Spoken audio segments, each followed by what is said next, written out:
yang dirahmati Allah Subhanahu wa taala, pertama-tama kita untuk terus-menerus memuji dan memuja Allah Subhanahu wa taala atas nikmat-nikmat yang enggak terhingga dalam hidup kita selama ini. Dan sebagian besarnya nikmat itu kita enggak pernah minta, tapi Allah kasih. Salah satu nikmat yang kita enggak pernah minta dan Allah kasih dan sangat berharga itu adalah nikmat iman, nikmat Islam. Kita dilahirkan dari orang tua muslim, kita tinggal di lingkungan dan masyarakat yang mayoritas muslim. Itu nikmat yang kita nggak pernah minta. Tapi karena Allah sayang sama kita, Allah kasih tetap buat kita.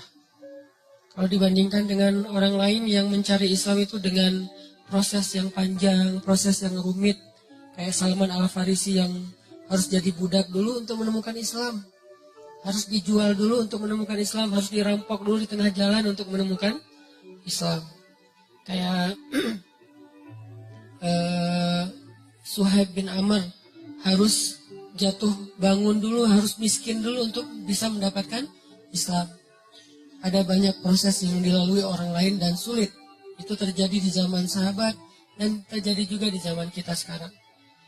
Ada orang yang harus mengalami second life dulu untuk bisa mendapatkan Islam. Harus ngalamin pengalaman spiritual yang rumit dulu untuk bisa mendapatkan Islam. Harus diputusin 10 kali dulu biar bisa taubat, kan agak-agak berat ya. Nah kita mah belum diputusin udah taubat.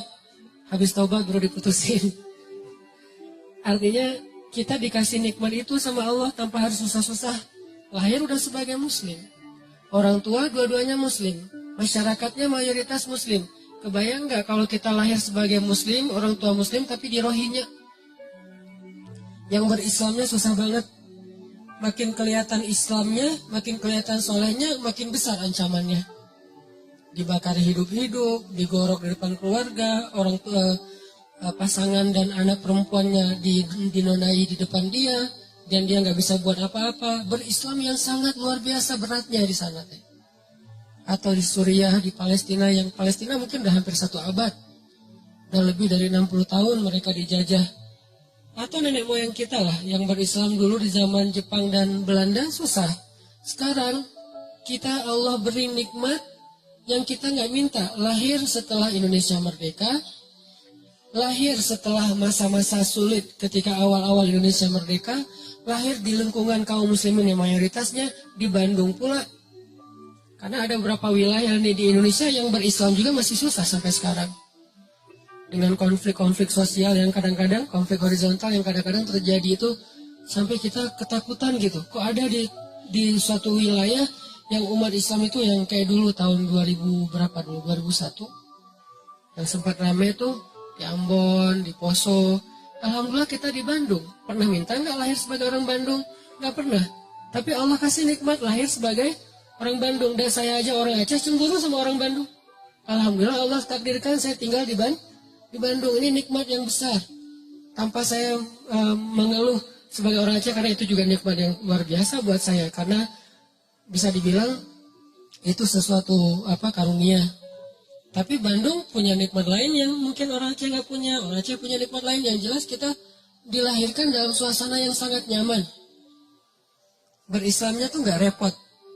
Ini layak disyukuri oleh kita setiap hari. Karena kalau kita nggak mensyukuri ini, nanti Allah akan cabut satu aja. Bukan iman, bukan hidayah yang dicabut. Tapi berislamnya yang dicabut. Nikmat berislamnya. Dibikin berislam kita susah. Dibikin berislam kita itu repot. Gampang banget buat Allah. Dimunculkan di antara kita seorang pemimpin yang zalim aja udah repot loh. Mau bikin taklim repot, mau ngaji repot, di sekolah pendidikan Islamnya dihapus segala macam kayak Turki beberapa waktu yang lalu. Itu kan berislamnya repot kan? Di Turki mau azan aja nggak boleh pakai bahasa Arab. Udah gitu, isi dari azan itu ada dihapus beberapa kalimat-kalimat yang sakral dalam Islam. Kayak kalimat hayya al-falah misalnya. Atau taklim-taklim, khutbah-khutbah mulai di-style sama negaranya sekuler, sehingga kita dengerin khutbah tuh kayak garing gitu. Lama-lama kegaringan yang dipelihara bertahun-tahun buat kita makin nggak ngerti agama. Begitu nggak ngerti agama, gampang frustasi, depresi, tingkat stres tinggi, mulai kasus-kasus bunuh diri meningkat. Ini berislam sudah dicabut nikmatnya oleh Allah. Kalau kita enggak syukurin, nah kita syukurin, alhamdulillah atas nikmat iman, Islam, hidayah, lahir dalam lingkungan mayoritas Muslim yang nyaman di Indonesia. Mudah-mudahan dengan kayak gitu Allah tambahkan nikmat berislam. Gimana Allah tambahkan nikmat berislam? Mengekspresikan keislaman itu disupport sama pemerintah. Karena mengekspresikan keislaman itu insya Allah nggak akan ganggu orang lain kok. Konsep agama Islam itu kan udah ideal banget ya. Nggak mungkin kita taat dengan agama kita terus ngeganggu agama lain. Itu mustahil. Nggak ada dalam kamus Islam kayak gitu. Jadi nggak usah khawatir ketika kita taat dengan syariat Islam, agama Islam. Ketika kita mengekspresikan keislaman kita, nggak usah khawatir. Justru itu jadi sebuah kebaikan. Karena sifat dasar Islam itu rahmatan lil alamin. Makin orang Islam mengerti agamanya, makin dia rahmah kepada orang lain. Gak mungkin makin ngerti agama makin galak. Gak mungkin. Dia galaknya bukan ke orang lain, galaknya kepada kemungkaran. Baik, kalau itu memang semuanya harus kita galak. Bukan orang Islam doang, manusia mah harus galak kepada kebatilan, kemungkaran, bahasa kita ya. Kalau bahasa umumnya, kejahatan.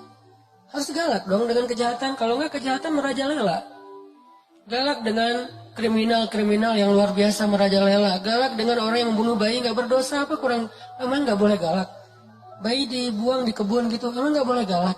Harus galak. Karena kalau nggak galak kejahatan itu merajalela. Tapi bukan kepada orangnya, etnisnya, agamanya. Kita ngerti banget lah yang kayak gitu-gitu. Diajarkan oleh orang tua kita, ulama-ulama kita. Yang di atas semua itu diajarkan oleh nilai-nilai agama kita. Kita ngerti banget. Gak usah diguruin dalam bab itu. Gak usah dikasih tahu, itu kita ngerti. Jadi makin kita berislam, insya Allah, makin kita rahmah kepada orang lain. Ini kalau kita syukurin, Allah akan angkat untuk kita pemimpin yang semakin kita syukuri, semakin baik pemimpinnya. Semakin kita syukuri nikmat berislam, semakin baik pemimpinnya. Kebayang gak sih enaknya kita jadi muslim? Ini cita-cita saya pribadi. Sholat, muazinnya wakil presiden kan? Hayya 'alas shalah.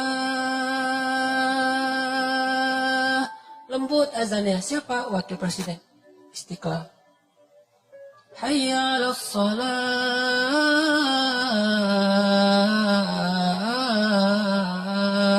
Azan subuh. Wakil gubernur. Wakil wali kota. Imamnya wali kota, gubernur, presiden. Bacanya bukan Al-Ikhlas. Bacaannya itu ayat-ayat yang baper banget gitu. Al-Ikhlas keren, cuman itu kesannya ya. Al-Ikhlas kita nggak meremehkan sama sekali. Kesannya kesan orang yang baru belajar lah ya, Al-Ikhlas. Ini bacaannya tuh bacaan ayat-ayat yang baper. Al-Haqqah, Al-Waqi'ah, Al-Qiyamah. Kebayang nggak presiden? La uqsimu biyaumil qiyamah. Wah, takbir saya teh. Sujud syukur tuh kalau dapat presiden kayak gitu tuh. Wala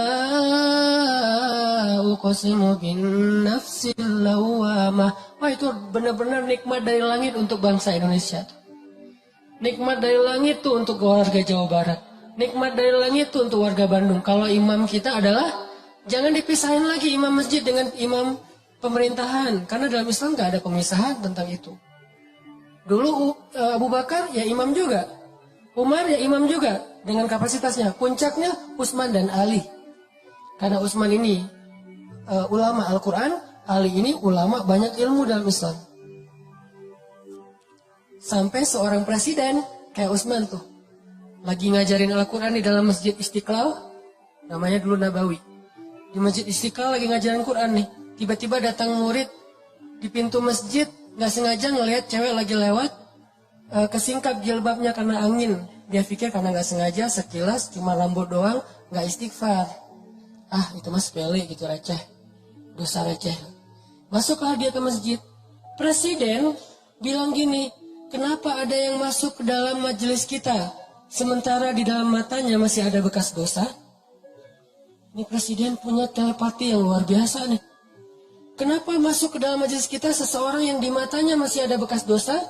Orang itu nanya, ya Amirul Mukminin, Apakah telah turun wahyu kepada Anda sementara tidak ada lagi wahyu setelah Rasulullah? Maksudnya gimana Anda tahu saya baru melihat dosa di luar padahal nggak ada yang lihat selain saya sendiri? Kata Utsman bin Affan, ittaqu farasatal mu'min. Hati-hati dengan farasah, jadi bahasa Indonesia firasat. Hati-hati dengan firasat orang yang beriman. Presiden segitu firasatnya coba. Sampai dosa yang dia nggak lihat tahu, kan berarti keren banget nih presiden. Dan ini adalah wujud dari kesolehan masyarakat. Makanya Allah berilah pemimpin yang soleh untuk mereka. Karena pemimpin itu gambaran dari kita. Kalau bahasa Nabi itu, pemimpin adalah hasil dari gimana masyarakatnya. Kalau pedagang-pedagang pada jujur, Allah kasih pemimpin yang jujur. Jadi jangan selalu hanya nyalahin pemimpin. Jangan-jangan pemimpin kita banyak yang korupsi karena pedagang juga dalam kelas yang lebih kecil nggak jujur dagangannya juga kan. Mau beli buah naga, dari pas kita lewat tulisannya 1 kilo 10.000. Pas kita berhenti, Pak yang 10.000 yang itu. Loh, ternyata 10.000 di bawah nggak kelihatan. Yang di display 20.000, tapi tulisnya 10.000. Gimana kita mau dapat pemimpin yang jujur?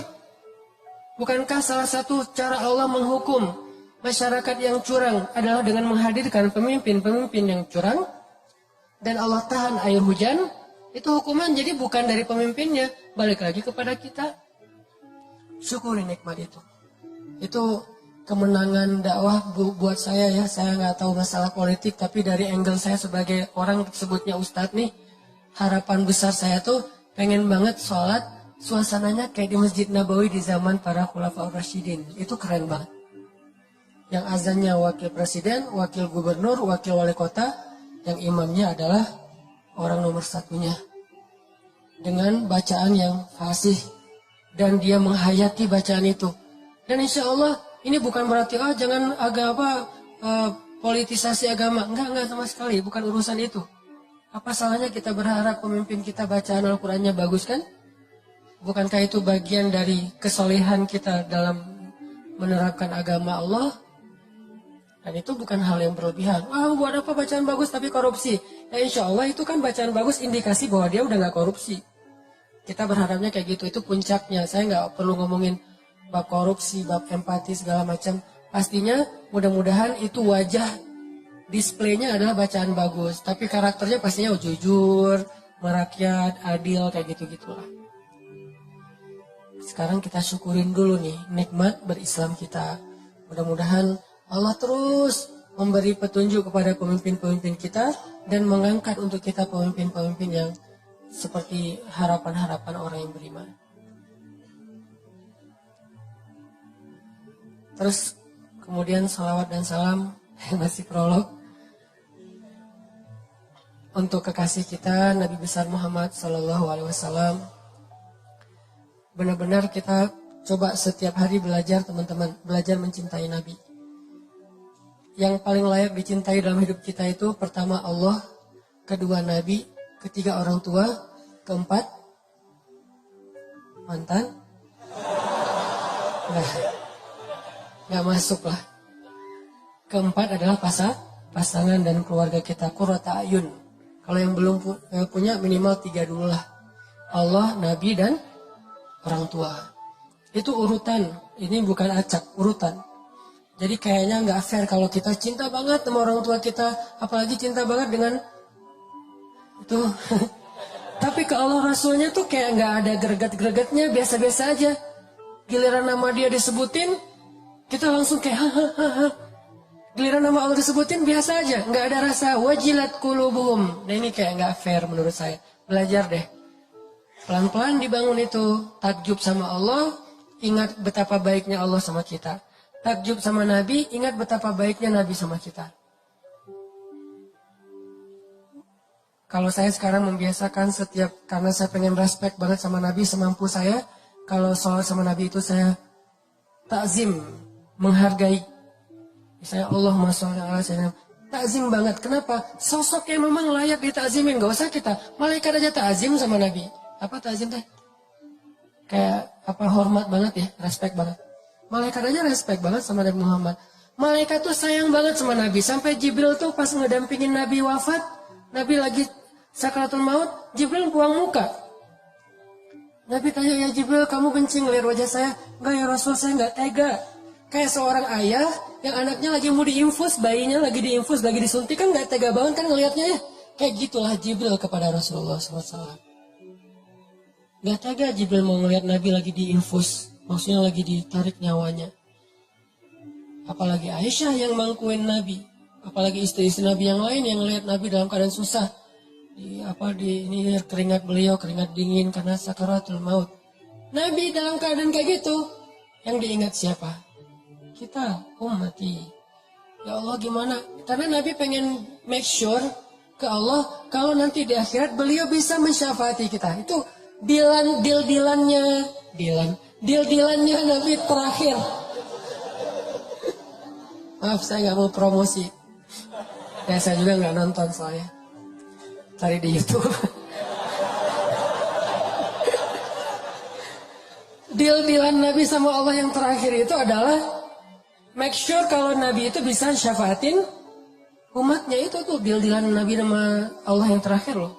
Ya Allah, beri saya kesempatan mensyafaati umat saya, beri kesempatan umat saya masuk surga duluan, umat saya, sampai Allah ya, baru tenang beliau kembali kepada Allah.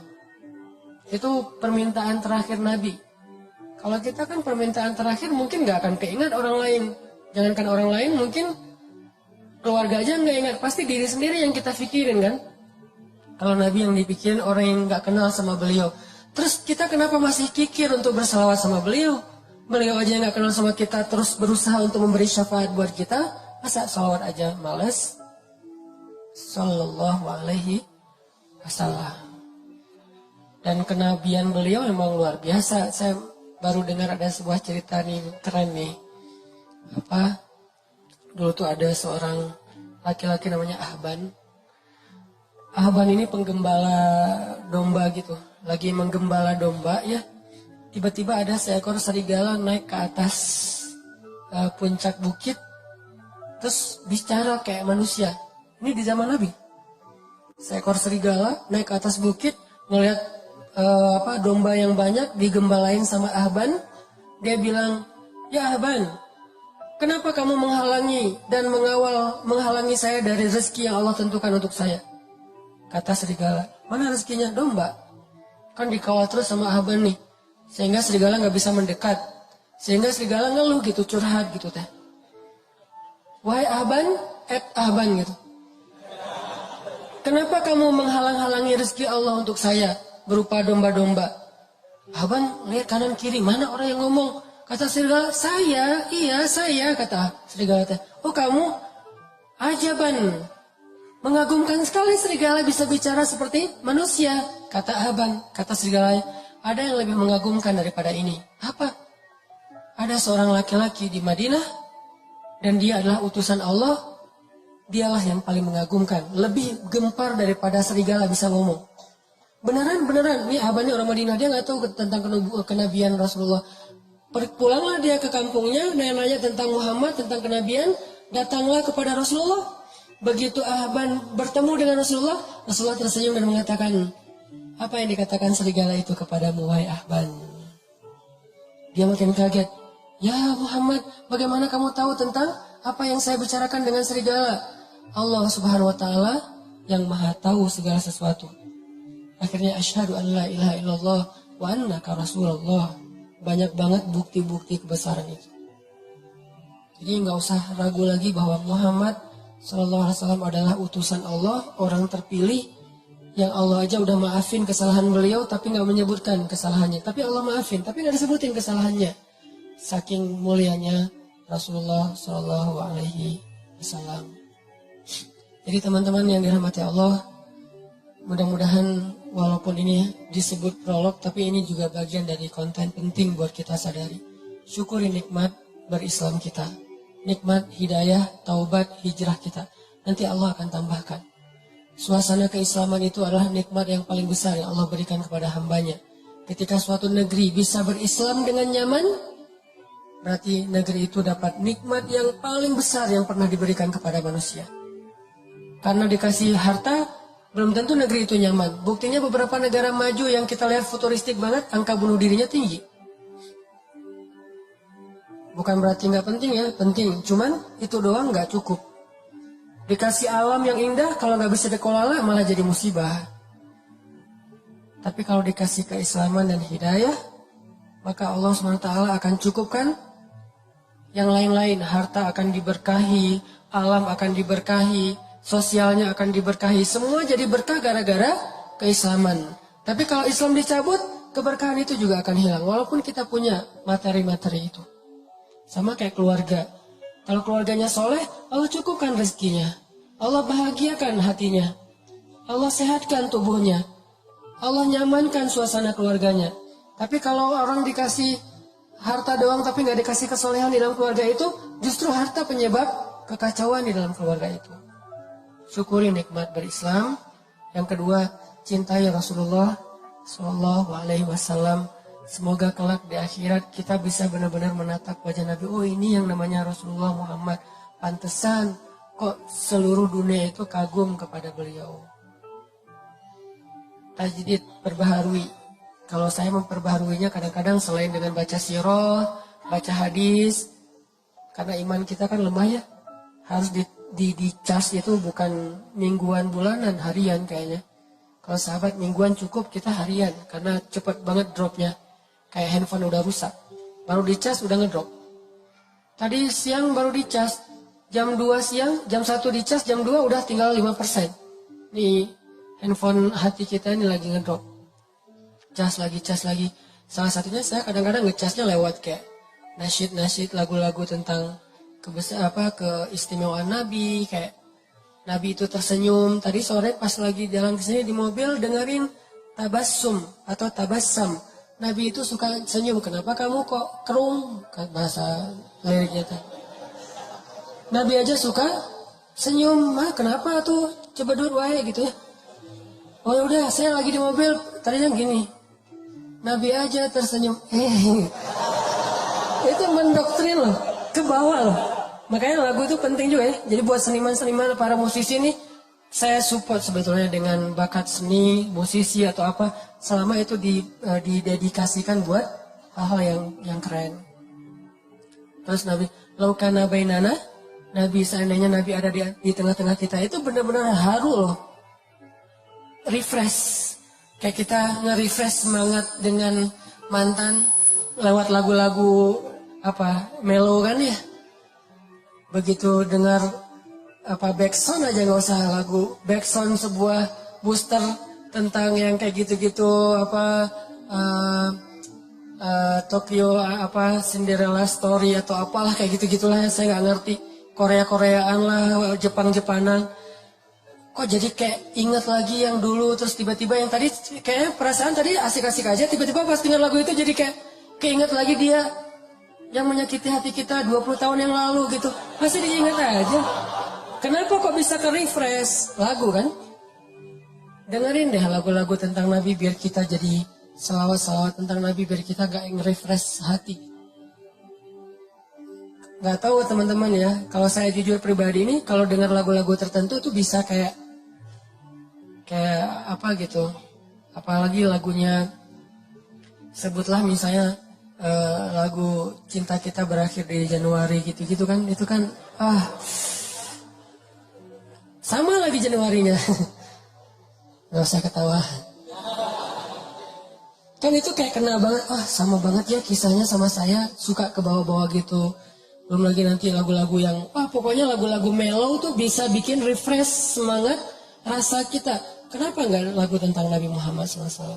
Selain pastinya, sirah, hadis, sholawat, udah pastilah itu mah. Karena gimana-gimana juga kita butuh entertain, manusiawi. Dan Allah menciptakan itu untuk kita nikmati. Oke, kita bahas tentang empati. Buat saya, menurut saya nih, dalam bergaul, kita terapin 2 standar sikap. Sikap kita ke orang, sama sikap orang ke kita. Gimana cara kita merespon itu? Gimana cara kita bersikap ke orang lain? Gimana cara kita ngerespon sikap orang lain kepada kita? Itu 2 standar yang berbeda. Jangan disamain dan jangan dibalik. Kalau sikap kita ke orang, Maka sikap yang paling baik kita tunjukkan itu adalah sikap empati. Dalam bahasa Arab itu disebut dengan ra'fah. Apa itu ra'fah? Pengertian. Ra'fah itu jaga perasaan. Ra'fah itu nggak pengen ngerepotin. Ra'fah itu nggak pengen nyakitin. Ra'fah itu nggak pengen nyinggung. Ra'fah itu nggak pengen ngebebanin. Mungkin salah satunya empati. Itu sikap kita ke orang lain. Ini yang diajarkan Nabi SAW kepada kita. Tapi kalau orang ke kita, sikap kita adalah syarhus sadar. Apa syarhus sadar? Lapang dada, legowo kalau kata orang Jawa.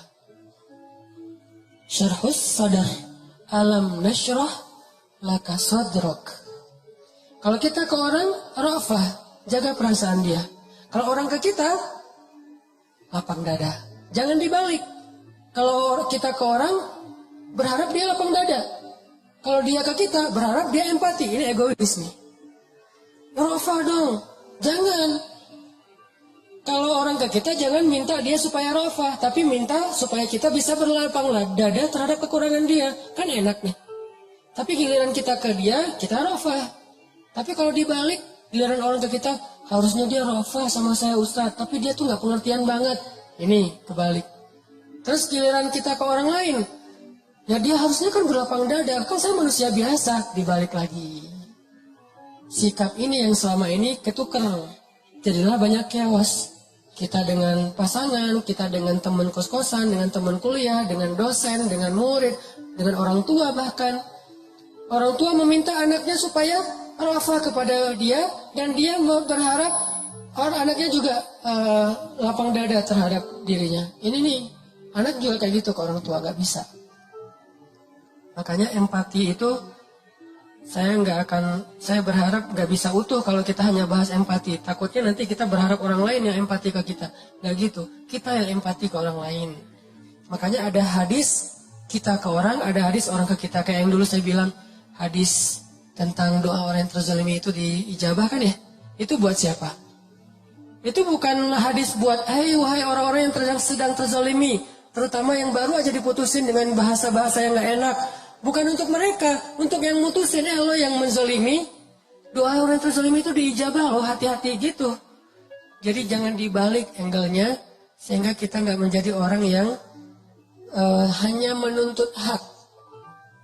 Kalau semua orang menuntut hak, kayak misalnya pemerintah, rakyat itu harusnya taat kepada pemerintah. Rakyat juga, pemerintah harusnya adil kepada rakyat. Kan semuanya menuntut hak. Kenapa nggak dibalik? Pemerintah ngomongnya, maaf ya rakyat saya belum adil kepada kalian. Rakyat juga, maaf ya kita belum terlalu taat sama suka demo aja, suka marah-marah misalnya. Kan gitu kan, harusnya dua-duanya saling memberi kewajiban, memberi hak bukan menuntut hak. Apalagi kalau udah berpasangan nanti tuh. Istri ngumpulin hadis-hadis suami, suami ngumpulin hadis-hadis istri. Nggak beres-beres nih urusan ini. Pah, kata Nabi juga, kata istrinya.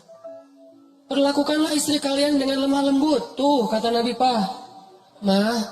Kata Nabi juga, kalau saya boleh menyuruh manusia sujud kepada manusia, saya suruh tuh istri sujud kepada suami. Mama pernah nggak sujud sama papa? Capek. Insya Allah nanti kita lanjutkan setelah sholat isya ya. Bismillahirrahmanirrahim. Teman-teman yang dirahmati Allah.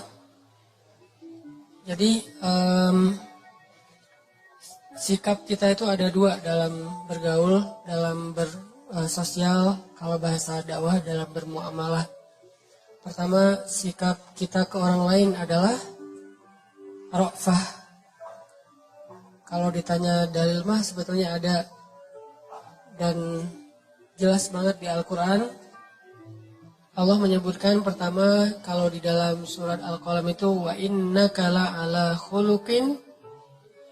Nabi Muhammad itu adalah teladan paling ideal dalam masalah muamalah. Akhlak. Paling ideal udah. Tinggal kita contohin aja gimana Nabi ke orang lain, gimana Nabi dari orang lain ke beliau. Kalau beliau ke orang lain, disebutin oleh Allah di surat At-Taubah 128 tuh. Akhir surat At-Taubah. Bil mu'minina ra'ufun rahim. Nabi Muhammad itu kepada orang yang beriman, ra'ufun. Ra'uf itu dari kata ra'fah. Ra'ufun dari kata ra'fah. Apa arti ra'fah? Jaga perasaan orang banget. Empati banget. Pengertian banget. Itu kalau beliau ke orang lain.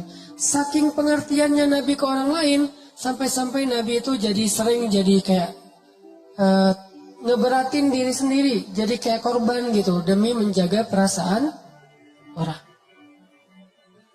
Kalau ada sahabat bikin salah, Nabi nggak akan langsung negur beliau di depan umum, negur orang itu di depan umum. Kan ini berarti kita dalam kehidupan sosmed kita kan, kalau misalnya ada postingan yang kayak gimana menurut kita keliru, jangan di komen negurnya, di DM.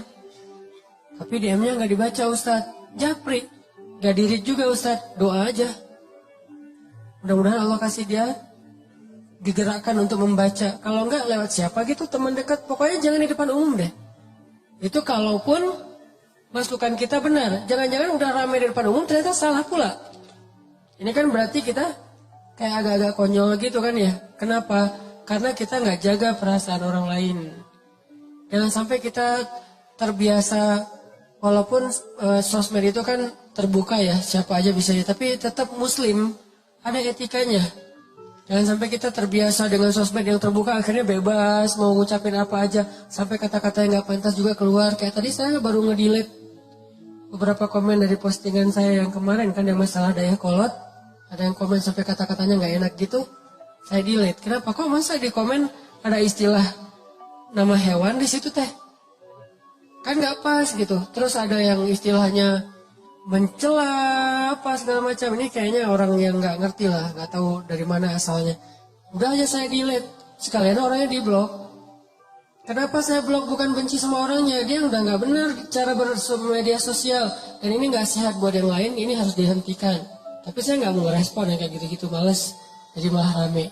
Nah ini namanya empati, jaga perasaan, pengertian sama apa orang lain rasain. Tempatkan diri kita, kalau saya diginiin nyaman gak ya? Nah kayak gitu. Ra'fah bil mu'minina ra'ufun rahim. Sangat menjaga perasaan. Jangankan perasaan manusia, Nabi perasaan hewan aja dijaga loh. Perasaan hewan, ya. Sampai ada hadis kalau di kitab Riyadhus Shalihin itu, larangan berbicara atau bercakap-cakap di atas kendaraan.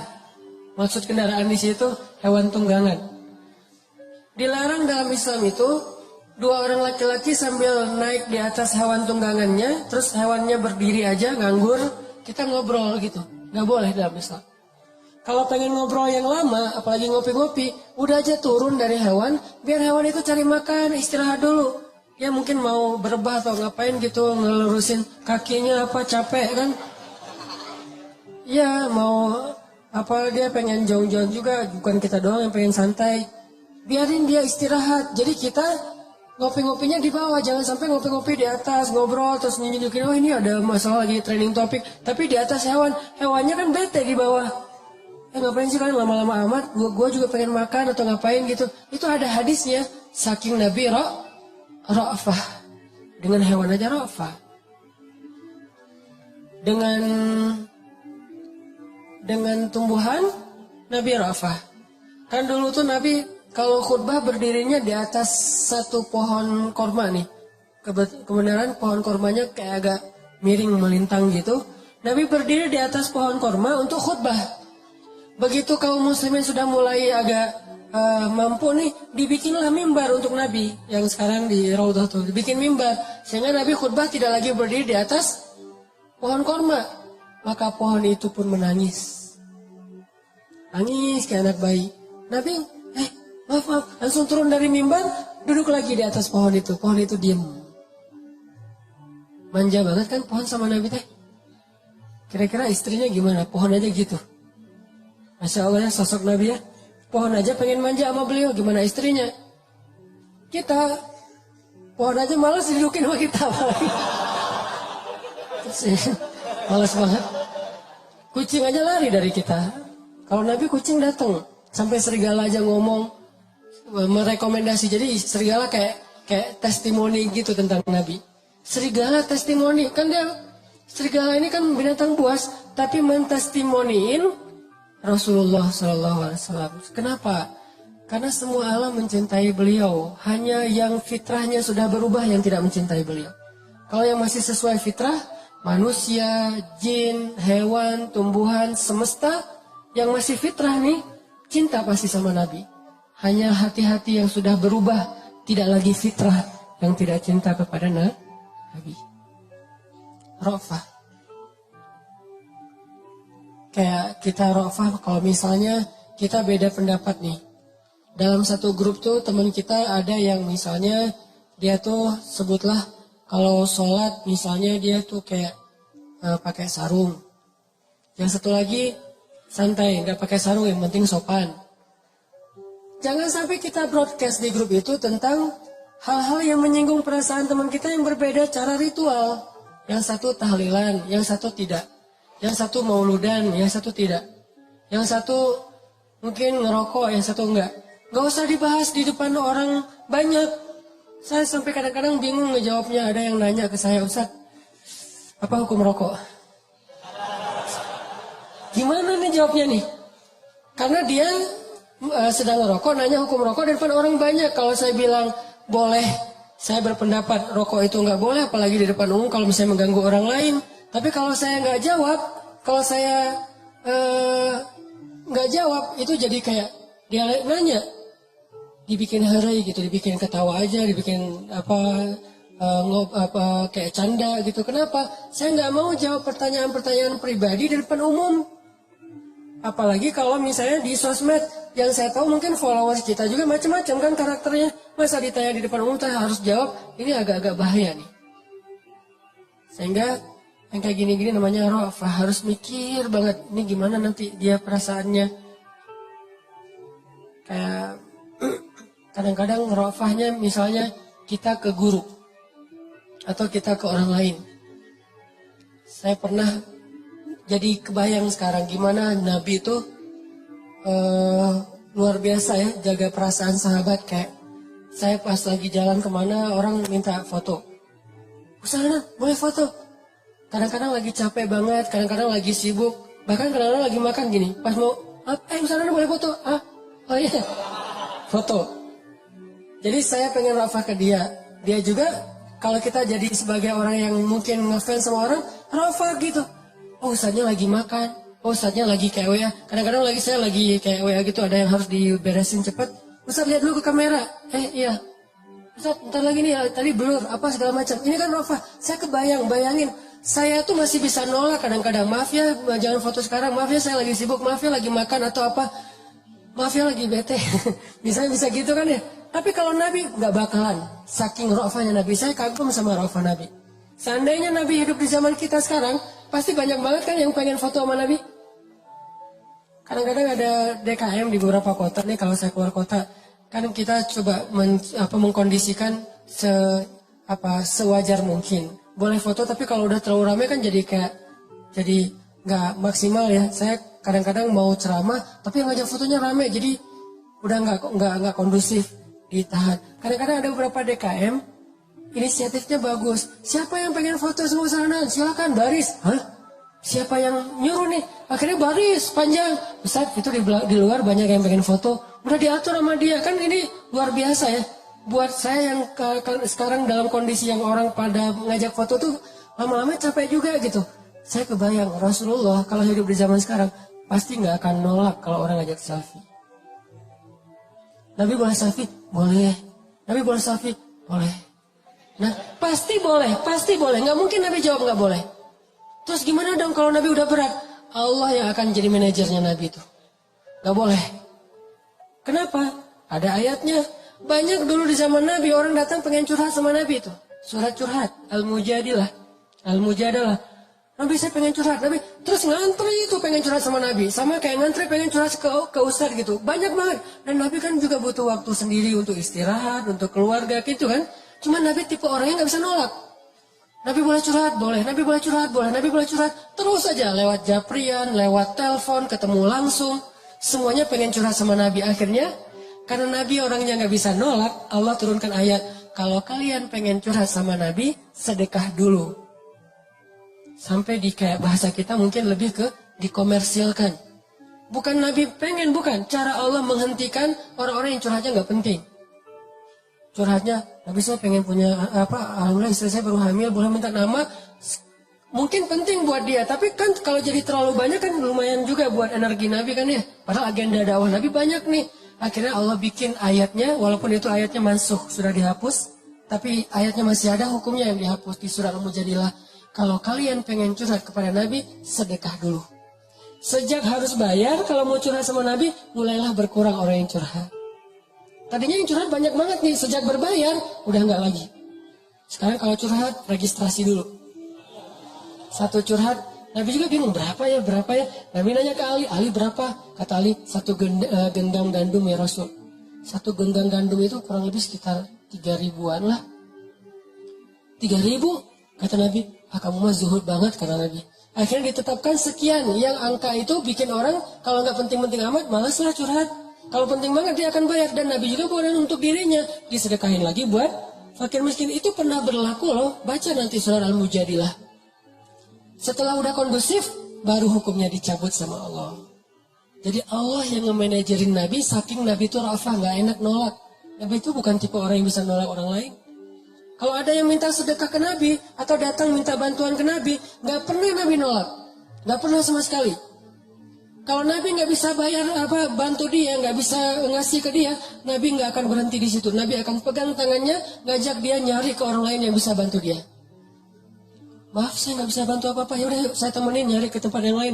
Ada yang bisa bantu dia, ada yang bisa ngasih dia makan, ada yang bisa ngasih dia tempat tinggal malam ini, ada sampai ketemu baru Nabi tinggalkan dia. Ini rofahnya Nabi pengen jaga perasaan. Sampai-sampai sering menyulitkan diri beliau sendiri. Nabi pernah menjelang winter, menjelang musim dingin nih. Ada seorang gubernur Khurasan non-muslim ngehadiahin sweater buat Nabi warna merah. Jadi ada sweater yang kayak rajutan gitu, handmade gitu, bagus dari Raja Khurasan, warna merah. Dia hadiahin buat Rasulullah SAW. Ini Muhammad hadiah sweater buat musim dingin. Pas musim dingin dipakai sama Nabi. Nabi kan bajunya sedikit ya, paling juga cuman kurang dari 5 helai baju Nabi. Sehingga ada yang dicuci, ada yang dipakai sama Nabi. 5 helai doang baju Nabi. Kalau kita 5 lemari. Sampai bingung nih baju yang udah dikasih orang tapi belum pernah dipakai gitu. Masih ada labelnya. Nabi teh baju cuma 5 helai, kadang kurang. Sehingga waktu itu Nabi pakai sweater, nggak pakai daleman. Soalnya dalemannya lagi dicuci. Jalan, musim dingin nih. Di Arab juga kalau lagi musim dingin di bawah 10 kan, dingin banget. Apalagi sekarang udah bersalju kalau sekarang mah. Keluar rumah, musim dingin, pakai sweater. Dilihat sama seorang laki-laki Badui. Badui itu mungkin orang jalanan lah yang mungkin secara bahasa juga kasar. Muhammad, bagus banget sweaternya, baru ya? Ya kata Rasul, alhamdulillah. Boleh saya minta? Oh boleh. Langsung dibuka sama Nabi, dikasih ke dia. Coba. Karena Nabi bukan tipe orang yang bisa nolak. Gak enak mau nolak, gak mau kecewain orang. Boleh saya minta? Boleh. Dibukain sama Nabi, Nabi pulang menggigil, kebayang gak tuh? Puncak musim dingin, buka sweater, nggak pakai baju, pulang menggigil. Dan dia tuh tega banget ngeliat Nabi kayak gitu. Sampai sahabat marah sama dia. Kamu tega banget sih sama Rasulullah. Kalau kamu butuh baju, minta aja ke kita. Kata dia apa? Bukan bajunya sih yang penting, kata dia. Ini bekasnya Muhammad dan berkah. Saya mencari berkahnya, bukan pakaiannya. Kalau pakaian yang kalian mah lebih bagus, tapi saya nggak butuh. Orang kalian nggak berkah gitu ya. Nabi nih. Akhirnya mereka udah nggak bisa komen lah, speechless lah. Nabi pulang gemeteran, dingin. Sampai di rumah dilihat sama Aisyah, kenapa ya Rasulullah? Nggak ada apa-apa, ada baju lain. Ini masih basah, nggak apa-apa dipakai sama Nabi sambil selimutan. Kenapa? Ngasih buat orang yang meminta. Karena Nabi keseringan kayak gitu, Allah yang jadi manajernya Nabi. Gimana cara Allah jadi manajer? Ada yang datang ke rumah. Nabi boleh makan di rumah Nabi, nggak apa-apa kok, kita botram. Ada bawa makanan sendiri gitu kan, datang ke rumah Nabi. Ya, kadang Nabi nggak bisa nolak kan. Saking rafah banget nih. Kadang-kadang kalau menurut kita agak-agak kurang wajar, saking solehnya Nabi itu. Ya, datang ke rumah Nabi. Nabi juga kan punya hak keluarga. Istri-istri beliau, anak-anak beliau kan punya hak untuk dapat waktu dari beliau. Tapi tetap nggak bisa nolak, datang ke rumah Nabi.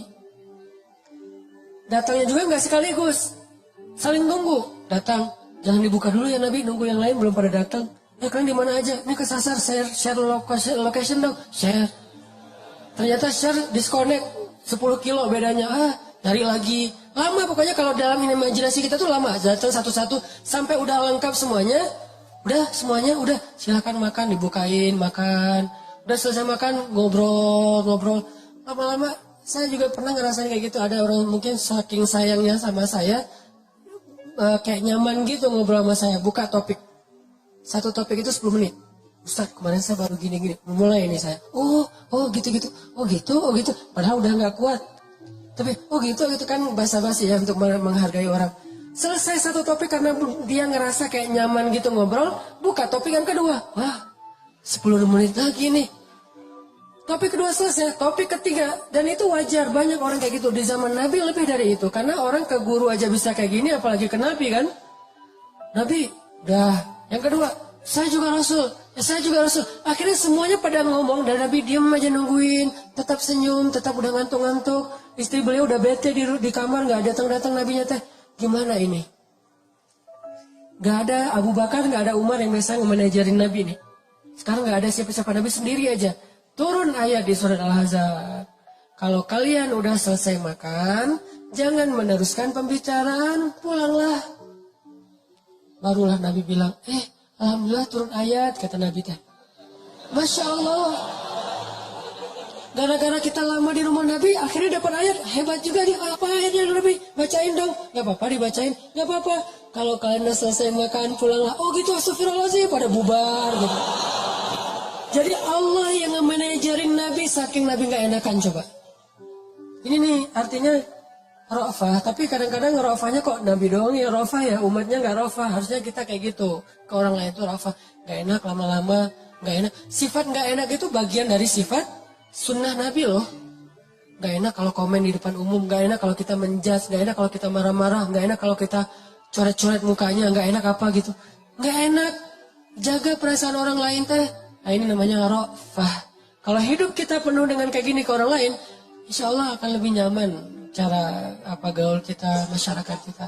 Giliran orang lain ke kita, alam nashrah laka sadrak wa wada'na anka wizrak.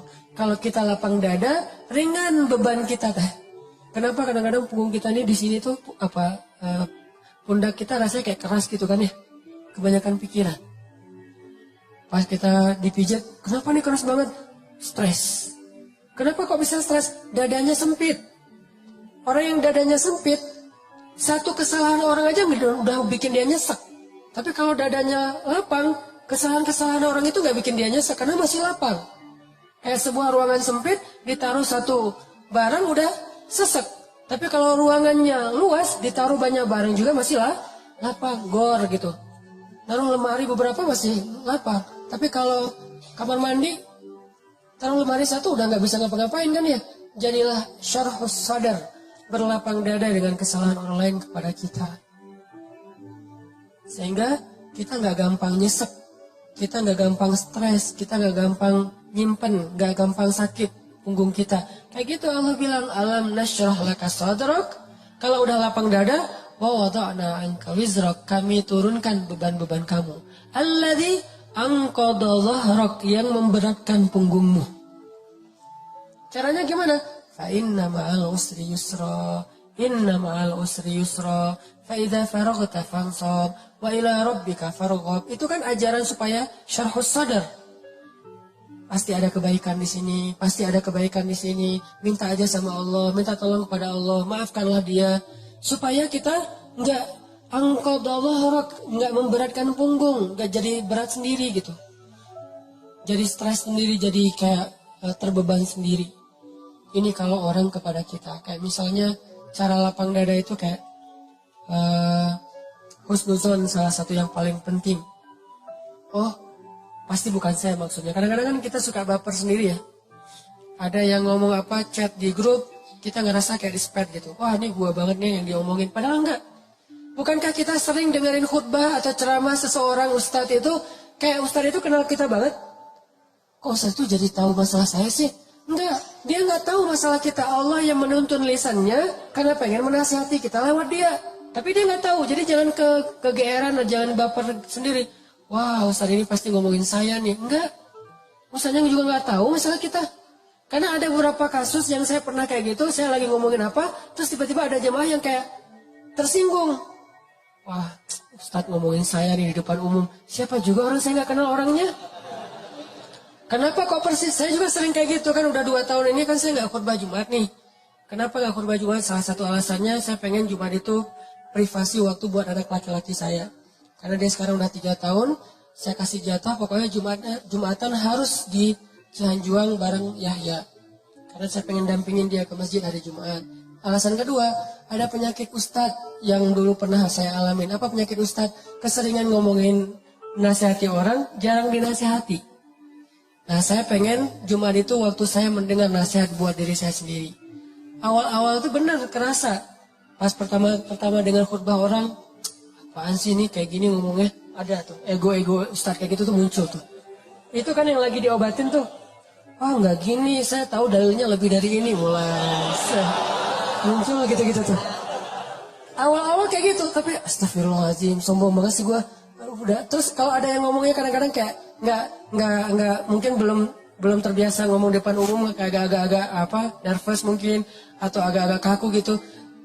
Muncul rasa sombong, tapi lama-lama di recovery, diperbaiki apa? Kalau saya menghargai dia walaupun nggak bagus, nanti orang akan menghargai saya ketika saya nggak bagus performnya. Jadi pas saya duduk gitu, dia ngomongnya kayak ngemuselin banget, boring banget tuh ceramahnya, tapi saya tetap padahal boring banget ceramahnya, tapi saya kayak menghargai. Apa yang saya maksud di situ? Saya pengen juga orang kayak gitu ke saya kalau saya ceramah. Mungkin teman-teman ada yang kayak gitu sekarang. Apaan sih Ustaz, tapi masih aja gini. Padahal boring banget ceramahnya. Kenapa? Mungkin karena saya juga menghargai ceramah orang yang mungkin belum terlalu terbiasa ceramah. Ini yang saya pelajari ketika nggak khutbah lagi. Ditambah lagi, sering banget saya kayak ngerasa si khotib ini kayak ngerti banget apa yang saya sedang alamin. Kayak lagi baper sama teman, lagi baper sama istri, langsung ceramahnya tentang suami kepada istri. Loh, kok tahu banget sih masalah saya? Kan sering kayak gitu kan? Itu bukan karena dia tahu loh. Allah yang maha tahu. Allah lagi menuntun kaki kita melangkah ke masjid yang khutbahnya tema itu. Dan Allah menuntun lisan Ustadz untuk ceramah pas waktu kita datang tentang tema itu. Allah yang lagi nasihatin kita lewat lisan seorang Ustadz. Jadi jangan baper. Gitu juga ke teman. Bukan dia tahu masalah kita, pengen nyindir kita, pengen nyepet kita. Enggak sama sekali. Jadi legowo. Syarhus sadar. Salah satu caranya husnuzon. Buat yang cewek-cewek juga, kalau lagi ngobrol sama teman-temannya, tiba-tiba ada yang kecelutukan ngomong apa, jangan langsung diam. Wah, ngomongin saya nih, pasti saya maksudnya. Belum tentu, husnuzon aja. Mungkin dia emang gak tahu masalah kita. Teman-teman yang lain tahu kecuali dia yang ngomong nih. Berarti, jangan-jangan kita udah baper habis-habisan, udah habis air mata kita nangis sepanjang malam, ternyata gak ada masalah. Kan konyol banget kan ya. Kita udah curhat kemana-mana, udah marah ke siapa-siapa, terus udah nangis sepanjang malam, udah bengkak matanya. Besok pas tabayun, maaf ya saya nggak tahu kalau ada masalah itu. Oh jadi kamu nggak tahu? Nggak tahu, rugi dong air mata saya udah 1 ember. Ini sering terjadi. Kenapa? Karena kita nggak syarhus sadar, nggak husnuzon dulu sama orang lain. Kalau misalnya menurut kita, dia tahu banget masalah saya masih diomongin. Oh mungkin dia silap, mungkin dia lupa, mungkin dia terlanjur ucap.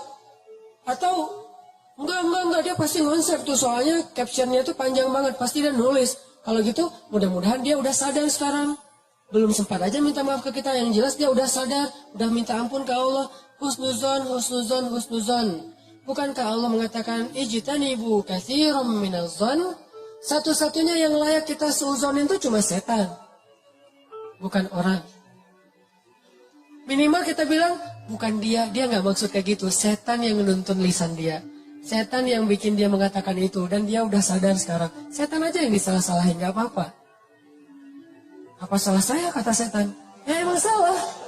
Apa salah saya? Ya kamu jadi setan. Gitu. Karena seuzon yang diperbolehkan buat setan doang kan. Kayak Nabi Yusha ketika lupa masalah ikan dengan Nabi Musa pas nyari Khidir. Apa kata Nabi Yusha? Wa ma ansanihu illa syaitanu an adzkurah. Maaf ya Nabi Musa, tidak ada yang buat saya lupa kecuali syaitan. Jadi yang dikambing hitamkan oleh Nabi Yusha adalah setan. Lagian kalau kita ada masalah, pasti kita ngomongnya apa? Auzubillahi minasyaitonirrajim. Setan bilang, enggak, saya nggak godain kamu aja sendiri kegeeran. Kan bisanya gitu kan ya. Tapi tetap itu udah fitrah.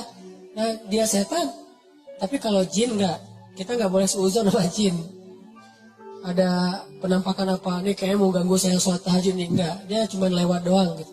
Tapi kalau setan benar, nggak khusyuk, pasti setan. Nggak bisa move on, pasti setan. Wujudnya manusia. Kan setan itu minal jinnati wan nas ya, dari jin dan manusia tuh. Enggak. Bercanda, astagfirullahaladzim. Nah, nanti saya di report, di ban lagi akun saya. Sama mantan-mantan. Banyak gini. Oke. Dari orang ke kita, syarhus sadar.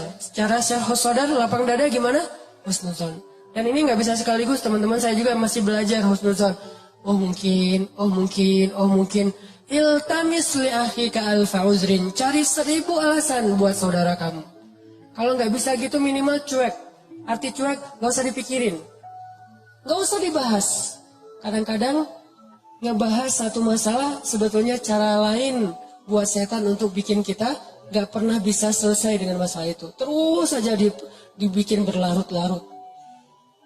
Kayak ada teman kita habis ada masalah sama temannya yang lain. Nggak usah dibahas sama kita. Kemarin gimana masalahnya, udah beres? Jangan ditanya, udah aja lupain. Begitu kita tanya, dia akan bilang lagi, ya tuh nggak apa, kemarin dia masih ngomongin saya. Oh gitu, terus kita pancing-pancing lah gitu. Harapannya apa? Niat kita pengen empati. Padahal itu bukan empati. Pengennya kita berpihak sama dia. Itu nggak berpihak. Tahu nggak apa arti namimah atau mengadu domba? Kata Nabi, la yadkhulul jannah an-nammam. Nggak akan masuk surga orang yang suka mengadu domba. Nggak akan masuk surga. Nah, adu domba itu ada dua, teman-teman. Ada adu domba orang yang memang jahat. Ada adu dombanya orang soleh. Orang soleh juga bisa mengadu domba. Gimana caranya? Kalau orang yang nggak soleh mengadu domba, dia sengaja membuat fitnah di antara dua orang sehingga mereka jadi baperan, jadi putus silaturahim. Ini nggak soleh. Insya Allah kita nggak akan kayak gitu. Saya yakin nggak ada niat kita ngadu domba orang. Tapi kita mungkin banget terjebak di adu domba yang kedua. Adu dombanya orang soleh nih. Gimana ngadu dombanya? Saya kasih contoh. Si A ngomongin si B di depan kita. Tapi nggak sampai kan ke si B. Kita yang dengar, si B nggak dengar. Misalnya kayak dia lagi ngejapri kita, yo dia gini. Kita kan yang tahu. Terus kita capture, kita forward ke si B. Ini aku bukan mau manas-manasin ya, tapi ini cara jawabnya gimana nih, dia ngomong kayak gini tentang kamu. Kita capture, sakit hatilah si B. Oh ternyata dia ngomongin saya di belakang. Itu perumpamaannya kata para ulama. Si A manah si B, tapi nggak kena, anak panahnya jatuh di lantai. Kita ambil, kita tusuk ke dadanya sambil kita katakan ini bukan dari saya, dari dia loh ya. Kayak gitu analoginya. Itu namimahnya orang soleh. Adu dombanya orang soleh. Jadi kita nggak niat memfitnah. Kita niat pengen menyampaikan kebenaran, kita lagi empati, pengen tabayun. Gak usah tabayun kepada korban, tabayunnya kepada pelaku. Apa bukti kamu ngomong kayak gitu? Gitu, nanya ke pelaku. Jangan, bener nggak yang dia omongin? Jangan, salah nih. Konsep tabayun itu bukan kepada korban yang dibicarain, kepada yang ngebicarain. Jadi kayak ada teman kita yang ngomong hal-hal yang nggak benar, tanyanya balik ke dia. Apa bukti kamu ngomong kayak gitu? Kalau benar, nggak usah disampaikan. Kita kebalik. Dia ngomongin kamu kayak gini, benar nggak? Nah, ini konsep tabayun yang akhirnya bukan tabayun jadinya, namimah. Udah jatuh tuh anak panah di lantai, kita ambil, kita tusuk. Ini bukan dari saya ya, dari dia. Dia terus ketusuk. Makasih ya, kamu udah nyampain anak panah ini ke saya. Dia emang nggak benar nih orangnya. Padahal yang nusuk bukan dia loh, orang ini nih. Kan kita kadang-kadang kayak jadi akrab gitu dengan orang yang sering ngebukain sebuah masalah ke kita kan. Walaupun bikin kita bete, kita anggap dia kayak setia banget, berpihak banget sama kita, empati banget. Enggak, ini salah. Nggak kayak gini caranya. Harusnya kita bilang, kalau kamu tahu itu nggak nyaman buat saya, jangan disampaikan. Gitu harusnya. Tapi dia ngomongin kamu, biarin aja dia ngomongin. Yang penting kan saya nggak dengar, sehingga saya nggak sakit hati ke dia. Mudah-mudahan Allah maafin dia, kan selesai. Justru gara-gara kamu sampaikan ke saya jadi sakit hati ke dia. Allah nggak maafin dia, Allah nggak maafin saya nih. Putus silaturahim kita berdua. Kamu nih pelakunya nih. Kok jadi saya sih? Ya kamu. Oh, rame perang segitiga. Kan ini yang terjadi kan selama ini. Ini lebih realistis menurut saya daripada namimah yang emang niatnya jelek buat saya sih. Saya husnuzon sama kita semuanya. Gak ada lah niat kita jelek pengen memfitnah orang, gak. Tapi seringnya kita terjebak tanpa kita sadari. Justru karena kejujuran kita, karena keakraban kita dengan teman kita, jadi kita ngebuka hal-hal yang dia nggak perlu dengar. Itu sering banget kayak gitu. Saya juga kadang kayak gitu, misalnya ada yang bicara apa tentang istri saya nggak suka tuh. Dia bicarain istri saya gini, misalnya depan temannya ngasih tahu ke saya. Terus saya kan jadi sakit hati sama orang itu ya. Saya juga ngasih tahu ke istri saya lebih sakit hati lagi sama dia. Ini salah, dia salah, saya salah. Harusnya saya diem aja. Papa udah tahu kan masalah ini, kenapa nggak kasih tahu ke mama? Karena papa berharap mama nggak tahu. Tapi daripada mama tahu dari orang lain, ya berarti orang itu yang salah, bukan papa. Kenapa dia ngasih tahu ke mama? Kan gitu kan? Jangan sampai ya Pak, mama tahu dari orang lain. Jadi kalau ada yang kayak gini-gini harus papa yang ngomong ke mama. Nggak, itu salah konsepnya.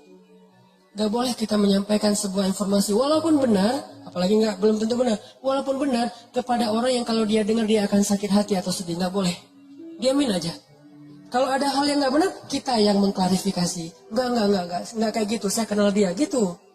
Jangan biarkan dia tahu masalah ini. Kalau terlanjur tahu, berarti ada orang yang gak tahu konsep namimah level 2. Namimah level 1 emang gak ada niat baik. Namimah level 2 justru karena niat baik. Kan saya pernah bilang, ternyata banyak hadis palsu itu mulai munculnya lewat siapa? Viralnya itu gara-gara ulama-ulama yang soleh. Jadi banyak riwayat hadis palsu itu diantara para ulama yang soleh loh. Bukan sengaja pengen memalsukan hadis. Kenapa? Karena ulama soleh ini terlalu husnuzon. Misalnya nih, ada yang datang ngomong ke saya, Ustadz, saya pernah mendengar hadis gini. Saya sebagai Ustadz, oh gitu? Ya, saya nggak pernah curiga kalau dia itu nggak jujur, atau kalau dia itu dengarnya nggak utuh, sehingga saya meriwayatkan lagi. Orang dengarnya dari saya juga nggak curiga kalau saya akan main-main dengan hadis kan, sehingga tersebarlah hadis palsu. Bukan karena ada orang yang jahat, ada memang sebagian hadis palsu gara-gara pedagang. Biasanya hadis palsu itu pedagang, penguasa dan ulama. Ini 3 penyebab hadis palsu. Pedagang pengen melaris barang dagangan. Siapa yang memakai jubah atau sorban 7 meter di hari Jumat, maka dia akan mendapatkan dijauhkan dari api neraka 7 kali langit dan bumi. Untuk jualan sorban 7 meter. Siapa yang makan buah ini, maka dibebaskan dari sihir. Dia jualan buah itu. Ini bisa muncul hadis palsu dari penguasa. Siapa yang mengangkat seorang penguasa yang kayak gini, maka Allah melaknat dia. Gara-gara apa? Saingan politik. Ulama menyebarkan hadis palsu, kenapa? Karena nggak pernah berpikir orang akan bermain-main dengan hadis Nabi. Sehingga dia percaya aja kepada orang itu.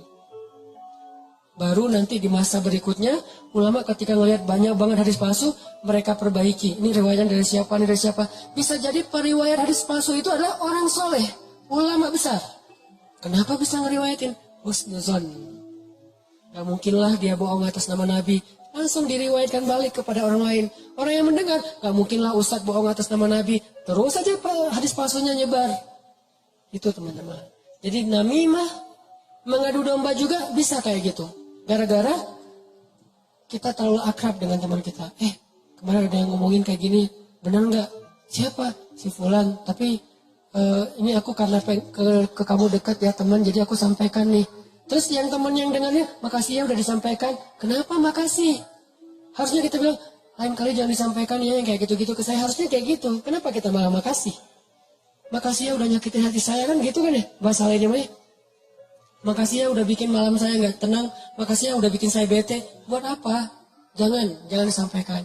Makanya ketika Nabi mau ketemu seorang sahabat mencegat di tengah jalan. Ya Rasulullah, Rasul udah kenal dengan orang itu? Belum. Orang itu ya Rasul, stop kata Nabi. Kamu ingin menyebutkan aib-aib dia tentang saya? Rasul, biar Rasulullah tahu siapa orangnya. Jangan, saya nggak mau ketemu seseorang yang membuat saya bete duluan tentang dia. Biar saya ketemu dengan dia dan saya nggak tahu apa-apa tentang dia. Jadi Nabi bisa nyaman. Ini cara Nabi menghargai orang lain. Jadi teman-teman,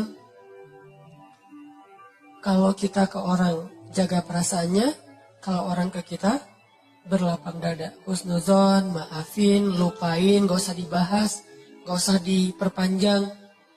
Ya apalagi kita kayak ada kasus misalnya, ada 2 orang yang lagi punya masalah rumah tangga. Kita kayak sebagai temennya atau fansnya atau followersnya, kita kayak pengen nunjukin sikap membela gitu. Salah satunya kita bela, akhirnya kita bikin akun khusus untuk pembela si A. Yang B juga pembela si B. Akhirnya kita rame gitu. Sebetulnya kita lagi mengadu domba 2 orang suami istri ini loh. Harusnya kita kalau nggak bisa mendamaikan, diam. Biar mereka menyelesaikan masalah mereka atau selesai dengan sendirinya karena tidak ada yang respon. Makin direspon makin rame nih. Itu kan terjadi. Jangan-jangan nauzubillah nih teman-teman, ada peran kita di dalam perceraian 2 orang yang mungkin terjadi. Atau 3 orang atau 4 orang atau sekian banyak orang cerai gara-gara kita nih. Kenapa gara-gara saya Ustaz? Gara-gara kita ngebelain dia. Makin dia mantap untuk menceraikan pasangannya. Benar juga ya kata kamu, berarti saya harus menceraikan istri saya. Enggak, saya nggak nyuruh cerai ya, tapi dia emang kayak gitu orangnya. Dan sering kayak gitu. Ke teman kita juga kayak gitu, ke kantor, di kuliah, di persahabatan. Ini namimah teman-teman. La yadkhulul jannah an-namam. Gak masuk surga orang yang menyebarkan permusuhan atau mengadu domba.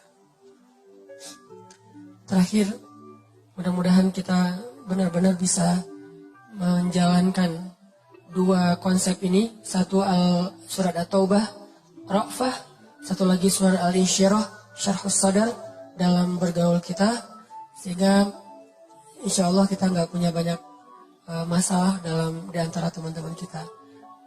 Udahlah, jangan sampai kita larut terus membahas masalah pribadi. Ada banyak masalah umat yang harus kita bahas. Kalau kita benar-benar seorang muslim yang empati kepada umat, mending kita habisin energi kita buat ngomongin Dayakolot, ngomongin banjir di Bandung Selatan, ngomongin orang-orang yang pengangguran, ngomongin teman-teman kita yang kena narkoba di luar negeri, ngomongin Rohingya, Suriah, Palestina, apa yang bisa kita bantu buat mereka. Mending energinya dipakai buat itu, daripada habis terus energi untuk masalah kita pribadi. Kayaknya egois banget sih. Di sana banyak yang butuh pertolongan kita malah sibuk dengan urusan pribadi. Itu buat saya tuh nggak keren. Kita terlalu egois membahas masalah pribadi. Boleh, tapi porsinya jangan kegedean. 30% aja, 70%-nya untuk umat. Saya juga punya masalah keluarga. Semua orang punya masalah keluarga, tapi saya nggak mau berlarut-larut. 30% aja. Sisanya, kalau saya ketemu sama teman, pasti yang dibahas masalah kemaslahatan umat. Mudah-mudahan ini bermanfaat. Mohon maaf kalau ada salah kata. Dan semoga Allah memberi ilham dan taufik dalam hati kita untuk menjalankan apa yang sudah kita dengar, bukan hanya jadi wawasan, bukan hanya jadi teori, bukan hanya jadi sekedar wacana, tapi memperbaiki perilaku dan akhlak kita. Karena wawasan yang tidak diamalkan namanya bukan ilmu. Ilmu itu wawasan yang sudah diamalkan. Tapi mengamalkannya juga nggak bisa sekaligus teman-teman. Kenapa kita ngaji setiap Rabu, setiap Minggu? Karena kita pengen terus berusaha memperbaiki diri. Termasuk saya sendiri nih. Saya ngomongin teman-teman tuh sama kayak menceramahi diri sendiri loh. Kadang-kadang di rumah juga istri, ingat materi ceramah kemarin. Oh iya. Gitu kan suka gitu ya. Karena menceramahi orang justru balik lagi ke kita. Jadi semua kita belajar, termasuk saya. Memperbaiki diri terus. Ayo kita sebagai muslim ciptakan suasana sosmed yang lebih bijak, sosmed yang lebih elegan, sosmed yang lebih kreatif, produktif, bukan sosmed tempat kita mengumpat, mencela, haters, bukan. Kita muslim, tunjukkan bahwa Islam itu emang keren, elegan banget. Karena kita mewakili agama kita. Nanti ya, teman-teman kita di beda agama, mereka juga punya PR menunjukkan sikap dari mewakili nilai-nilai agamanya. Kita juga punya PR itu.